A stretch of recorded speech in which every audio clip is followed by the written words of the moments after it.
El devorador de fantasmas, de Howard Phillips Lovecraft y C.M. Eddy Jr. Locura. Quisiera poder pensar así, pero cuando estoy a solas, tras caer la noche, en los desolados lugares a donde me llevan mis vagabundeos, y escucho, cruzando los vacíos infinitos, los ecos demoníacos de esos gritos y gruñidos, y ese detestable crujido de huesos, me estremezco de nuevo con el recuerdo de aquella espantosa noche. Sabía menos de montería en aquellos días, aunque ya entonces la naturaleza me llamaba tan fuerte como lo hace ahora. Hasta esa noche me había cuidado siempre de contratar un guía, pero las circunstancias me forzaron bruscamente a desenvolverme por mis propios medios. Era mediados del verano en Maine, y a pesar de mi gran necesidad de ir desde Mayfair a Glendale antes del siguiente mediodía, no pude encontrar quien me guiara. A menos de que tomase la larga ruta a través de Potowiset, que no me llevaría a tiempo a mi meta, habría de cruzar espesos bosques, pero cada vez que preguntaba por un guía me topé con negativas y evasivas. Forastero como era, me resultaba extraño que cada cual tuviera una rápida excusa. Había demasiados negocios importantes en ciernes para un villorio perdido, y sabía que los lugareños mentían, pero todos tenían deberes imperiosos, o eso decían, y no podían más que asegurarme que la senda a través de los bosques era muy sencilla, corriendo recta hacia el norte y sin la menor dificultad para un mozo vigoroso. Si partía cuando la mañana aún era temprana, aseguraban, podría llegar a Glendale a la puesta del sol y evitar una noche al raso. Aún entonces no sospeché nada. La perspectiva parecía buena y decidí intentarlo a solas, dejando a los perezosos pueblerinos atrás con sus asuntos.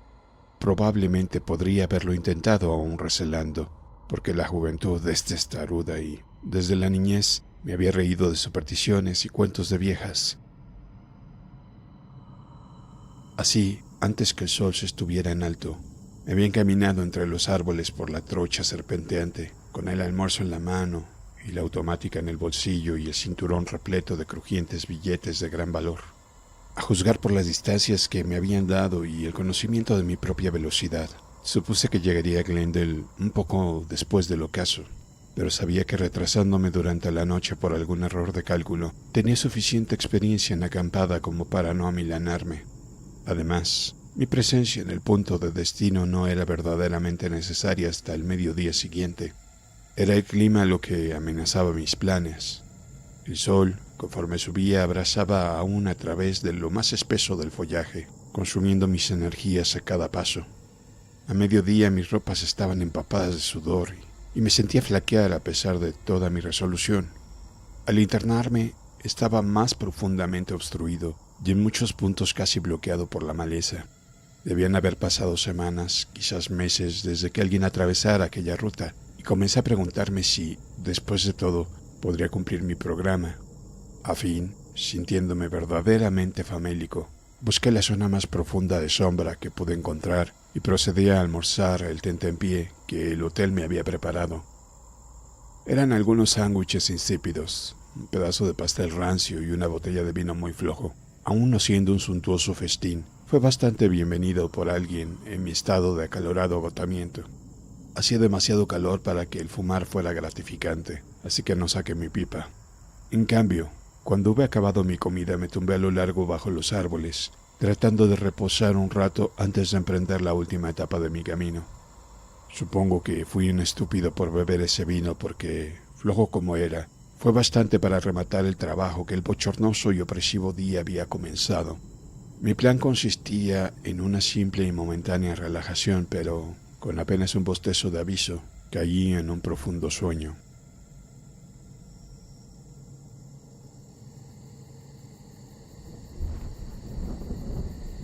Cuando abrí los ojos, el crepúsculo se cerraba a mi alrededor.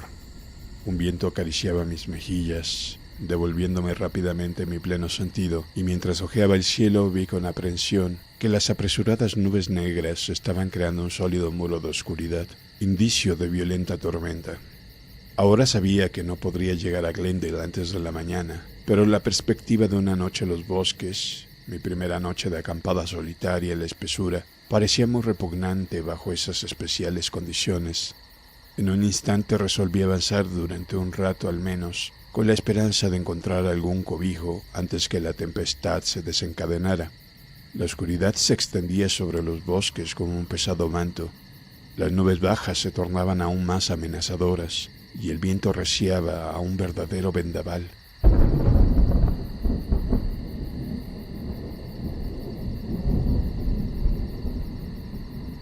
El relámpago de un distante rayo iluminó el cielo, seguido de un ominoso retumbar que parecía esconder algún maligno propósito. Entonces sentí una gota de lluvia sobre mi mano tendida y, todavía caminando automáticamente, me resigné a lo inevitable. Otro momento y había visto resplandor, la luz de una ventana a través de los bosques y oscuridad. Pendiente de tan solo refugiarme, me apresuré hacia allí. Quisiera Dios que me hubiera dado la vuelta y huido. Había una especie de claro imperfecto, en cuya parte más alejada, con su saga contra el bosque primitivo, se levantaba una construcción. Había esperado encontrar una choza o una cabaña, pero me detuve sorprendido cuando divisé una casita limpia y de buen gusto con tejado de 2 vertientes, de unos 70 años de antigüedad a juzgar por su arquitectura, aunque todavía en un estado de conservación que demostraba la atención más celosa y civilizada. A través de los pequeños paneles de una de las ventanas inferiores brillaba una intensa luz, y hacia ella, azuzado por el impacto de otra gota de lluvia, me apresuré cruzando el claro, aporreando ruidosamente las puertas tan pronto como alcancé las escaleras.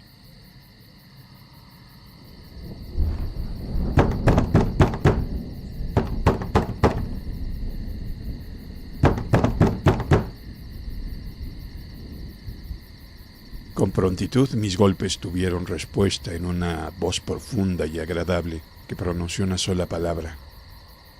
Adelante.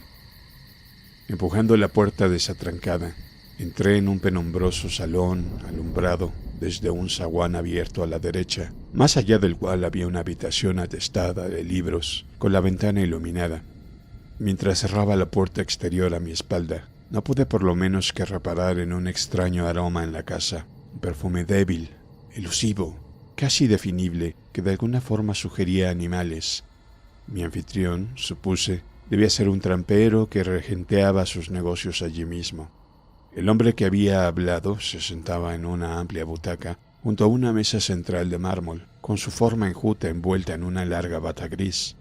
La luz de una poderosa lámpara de petróleo resaltaba sus facciones agudas y afeitadas, con lustroso y fino cabello largo y bien peinado, regulares cejas castañas que se unían en ángulo inclinado sobre la nariz, orejas bien formadas, emplazadas abajo y atrás de la cabeza, y amplios y expresivos ojos grises, casi luminosos en su interés.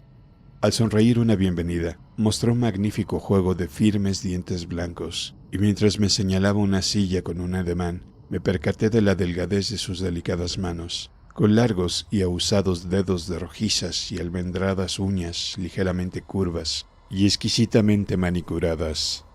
No podía menos de preguntarme por qué un hombre de tan avasalladora personalidad podría elegir la vida de recluso.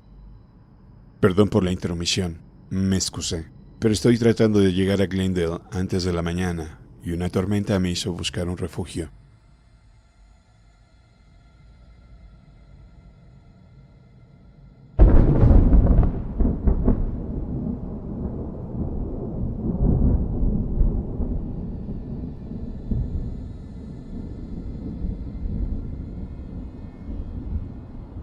Como corroborando mis palabras, en este momento llegó un intenso relámpago, una reverberación chasqueante y la primera descarga de un aguacero torrencial que batía demencialmente contra las ventanas.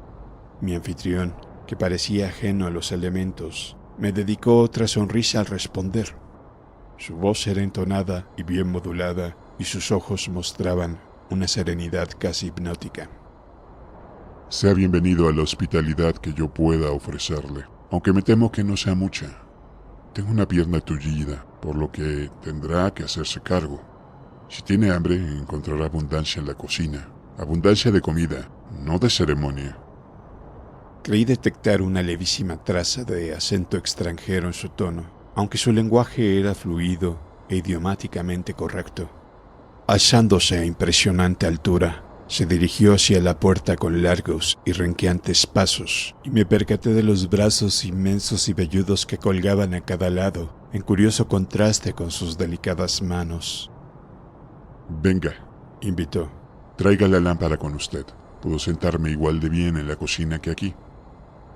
Le seguí al salón y a la habitación de más allá, y en esa dirección descubrí el montón de leña en la esquina y el aparador del muro.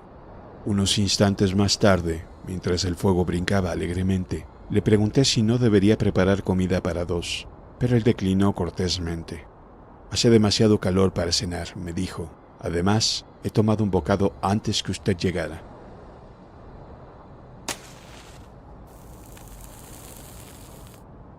Tras lavar los platos dejados por mi solitario refrigerio, me senté un rato, fumando satisfecho mi pipa. Mi anfitrión formuló unas pocas preguntas sobre los poblados vecinos, pero cayó en un sombrío mutismo cuando supo que era un forastero. Mientras guardaba silencio, no pude menos que sentir una calidad de extraño en él, un algo insólito y soterrado que a duras penas podía ser analizado. Estaba casi seguro, por otra parte, que yo era tolerado a causa de la tormenta, más que ser bienvenido con genuina hospitalidad. En lo que respecta a la tormenta, parecía haberse agotado. Fuera ya había clareado, puesto que había una luna llena entre las nubes y la lluvia había menguado hasta una simple llovizna. Quizás, pensé, podría completar mi viaje después de todo, una idea que insinué a mi anfitrión. Mejor aguardar hasta mañana. Insistió. Dice que está pensando ponerse en marcha y hay sus buenas 3 horas hasta Glendale. Tengo 2 alcobas arriba y es usted bienvenido a una si quiere quedarse. Había tal sinceridad en su invitación que disipaba cualquier duda que pudiera haber tenido acerca de su hospitalidad, y decidí que su silencio era el resultado del largo aislamiento de sus semejantes en estas soledades. Tras permanecer sentado, sin proferir palabra durante el tiempo que tardé en fumar 3 pipas, finalmente comencé a bostezar. Ha sido un día más bien agotador para mí, admití, y creo que sería mejor que me fuera a la cama. Debo levantarme al alba, ya sabe, y retomar mi camino.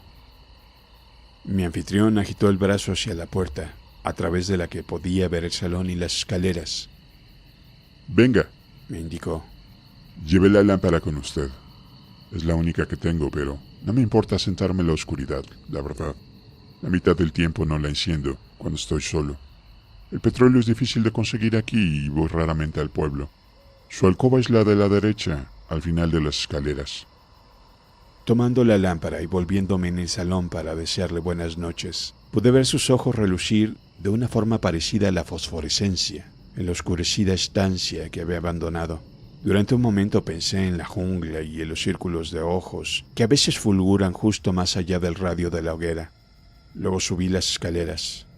Mientras alcanzaba el segundo piso, pude escuchar a mi anfitrión renqueando por el salón hacia la habitación de abajo y comprendí que se movía con seguridad de búho a pesar de la oscuridad. Verdaderamente tenía poca necesidad de lámpara.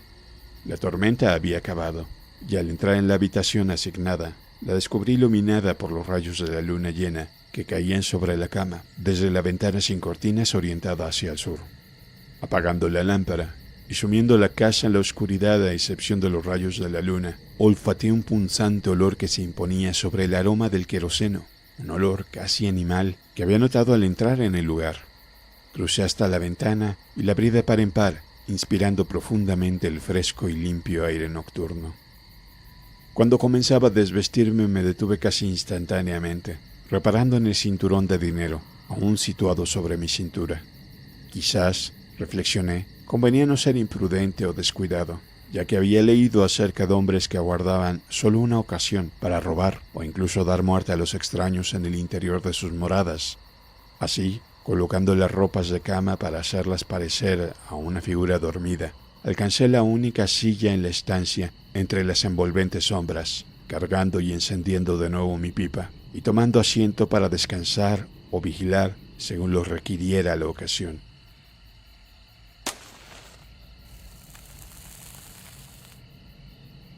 No podía llevar mucho rato sentado cuando mis sensibles oídos captaron el sonido de pisadas subiendo las escaleras.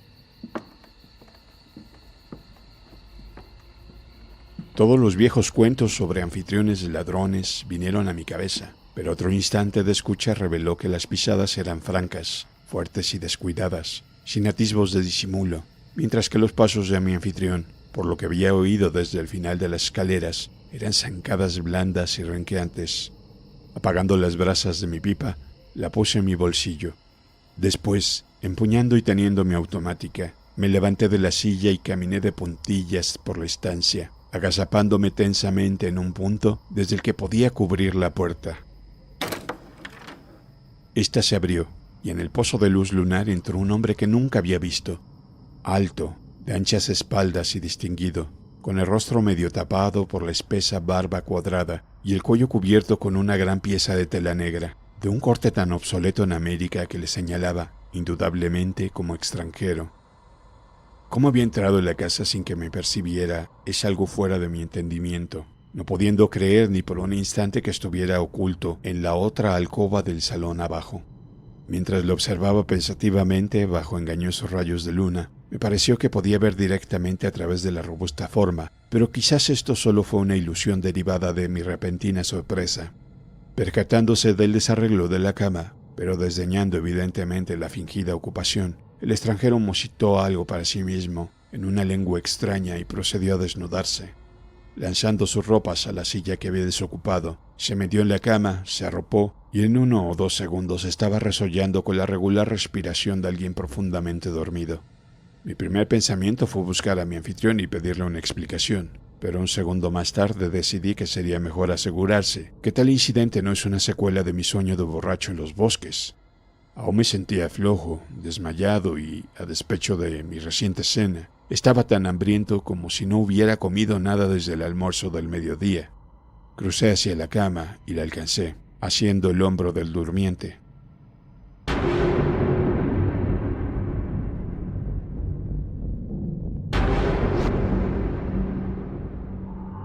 Enseguida, lanzando un ahogado grito de miedo enloquecido y atónito estupor, retrocedí con pulso palpitante y ojos desorbitados, puesto que mis dedos engarfados habían pasado directamente a través del durmiente, alcanzando únicamente las sábanas de debajo.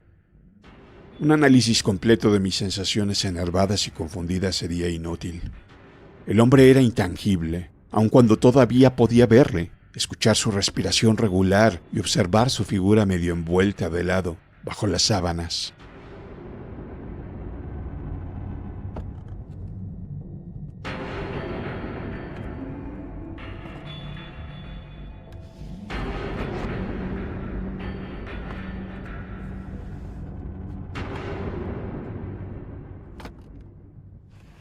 Y entonces, mientras estaba a punto de creerme loco o bajo hipnosis, escuché otras pisadas en las escaleras blandas, almohadilladas, perrunas, pisadas cojeantes, tamborileando hacia arriba, arriba, arriba. Y otra vez el punzante olor animal, ahora con redoblada intensidad. Aturdido y alucinado, me arrastré una vez más tras la protección de la puerta abierta, estremecido hasta la médula, pero ya resignado a cualquier destino conocido o desconocido. Entonces, en ese pozo de fantasmal luz lunar, irrumpió la enjutada forma de un gran lobo gris. Cojo, según pude ver, pues una de las patas traseras se mantenía en el aire, como herida por algún tiro perdido. La bestia giró la cabeza en mi dirección, y la pistola resbaló de mis temblorosos dedos resonando sordamente contra el suelo.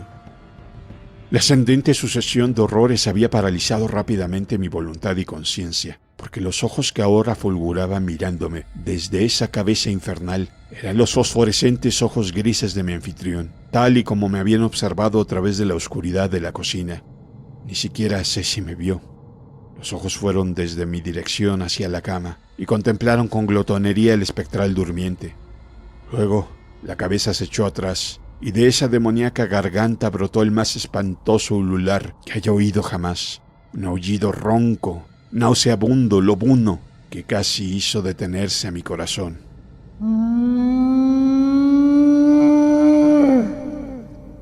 La forma en la cama se removió, abrió los ojos y se encogió ante la vista.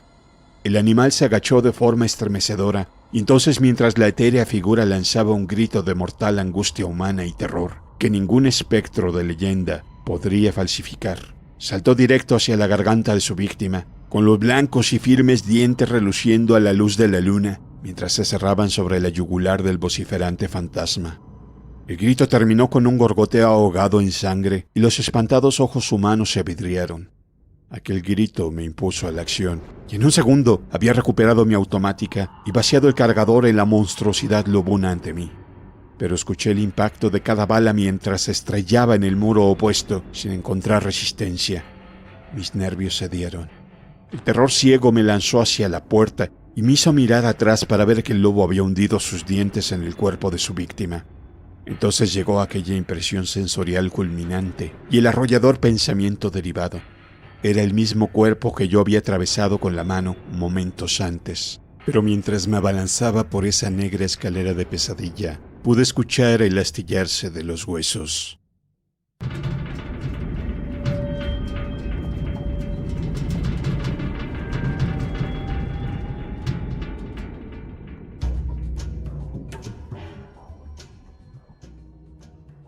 ¿Cómo encontré el camino de Glendale o cómo conseguí atravesarlo? Supongo que jamás lo sabré. Solo sé que el alba me encontró en la colina al límite de los bosques, con la escarpada población bajo mis pies y la cinta azul de Cataqua centelleando en la distancia. Destocado, sin chaqueta, con el rostro tiznado y empapado de sudor, como si hubiera pasado la noche bajo tormenta, renuncié a entrar en el pueblo hasta recobrar un poco, al menos la compostura. Al final emprendí camino colina abajo por las estrechas calles empedradas de portales coloniales, hasta llegar a la casa Lafayette, cuyo propietario me miró intrigado. ¿De dónde vienes tan temprano, hijo? ¿Cómo traes esa facha? Acabo de llegar atravesando los bosques de Mayfair. ¿Has venido a través de los bosques del diablo esta noche y solo? El anciano me dedicó una indispuesta mirada, mezcla de horror e incredulidad. ¿Por qué no?, repuse. No podría haberlo hecho a tiempo por el Potowiset, y debía estar aquí a mediodía, lo más tardar. Y esta noche hubo luna llena. Dios mío, ¿viste algo de Vasily Ukranikov o el conde? Oiga, tengo cara de tonto. ¿Qué quiere? ¿Reírse de mí? Pero su tono fue tan grave como el de un sacerdote al replicar. Debes ser nuevo por aquí, hijito. Si no, sabrías todo acerca de los bosques del diablo, la luna llena, Vasily y el resto. Me sentí algo atontado, aunque sabía que no debía mostrarme demasiado serio tras mis primeras afirmaciones. Vamos, sé que se muere por contármelo. Soy como un burro, todo orejas. Entonces contó la leyenda a su manera seca, despojándola de vitalidad y credibilidad por falta de colorido, detalles y atmósfera. Pero yo no necesitaba de la vitalidad o credibilidad que cualquier poeta pudiera haber dado. Rememorar lo que había presenciado y recordar que no había oído el cuento hasta después de haber tenido la experiencia y huido del terror de aquellos fantasmales huesos astillándose. Antes había unos pocos rusos instalados entre aquí y Mayfair. Llegaron tras uno de aquellos follones nihilistas allá en Rusia. Vasily Ukranikov era uno de ellos, un tío alto, delgado y bien plantado, con brillante pelo rubio y modales encantadores. Pero se decía que era un sirviente del demonio, un hombre lobo y un devorador de hombres. Se edificó una casa en los bosques, como a un tercio del camino entre esto y Mayfair, y allí vivió solo. De vez en cuando llegaba un viajero de los bosques con algún cuentecillo extraño acerca de haber sido perseguido por un gran lobo con relucientes ojos humanos, como los de Ukranikov. Una noche, alguien le pegó un tiro al lobo, y la siguiente vez que el ruso vino a Glendale cojeaba. Eso encajaba todo. Ya no eran simples sospechas, sino hechos probados.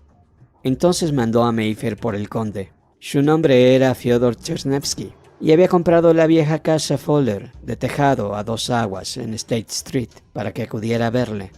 Todos previnieron al conde, que era un buen hombre y un espléndido vecino, pero él dijo que sabía cuidar de sí mismo. Era la noche de luna llena. Era valiente como él solo, y cuanto hizo fue pedir a algunos de sus hombres, que tenía cerca del lugar, que le siguieran a casa de Vasily, si no volvía en un plazo prudencial. Y me dices, hijito, ¿que has estado cruzando esos bosques de noche? Ya le digo que sí, traté de no parecer un embustero. No soy ningún conde y heme aquí para contarlo, pero ¿Qué encontraron los hombres en casa de Ukranikov? Encontraron el cuerpo destrozado del conde, hijito, y un fibroso lobo gris agazapado sobre él con las fauces ensangrentadas. Puedes suponer lo que era el lobo, y se cuenta que cada luna llena... Pero, hijito, ¿no viste ni oíste nada? Nada, hombre, y dígame, ¿qué pasó con el lobo o Vasily Ukranikov?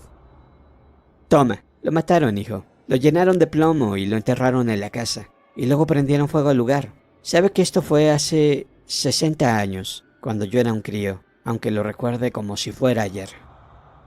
Me volví con un encogimiento de hombros. Todo eso sonaba demasiado extraño, estúpido y artificial a plena luz del día. Pero a veces, cuando estoy a solas tras la caída de la noche en lugares desiertos y escucho los ecos demoníacos de esos gritos y bramidos y ese detestable crujir de huesos, vuelvo a estremecerme con el recuerdo de aquella espantosa noche.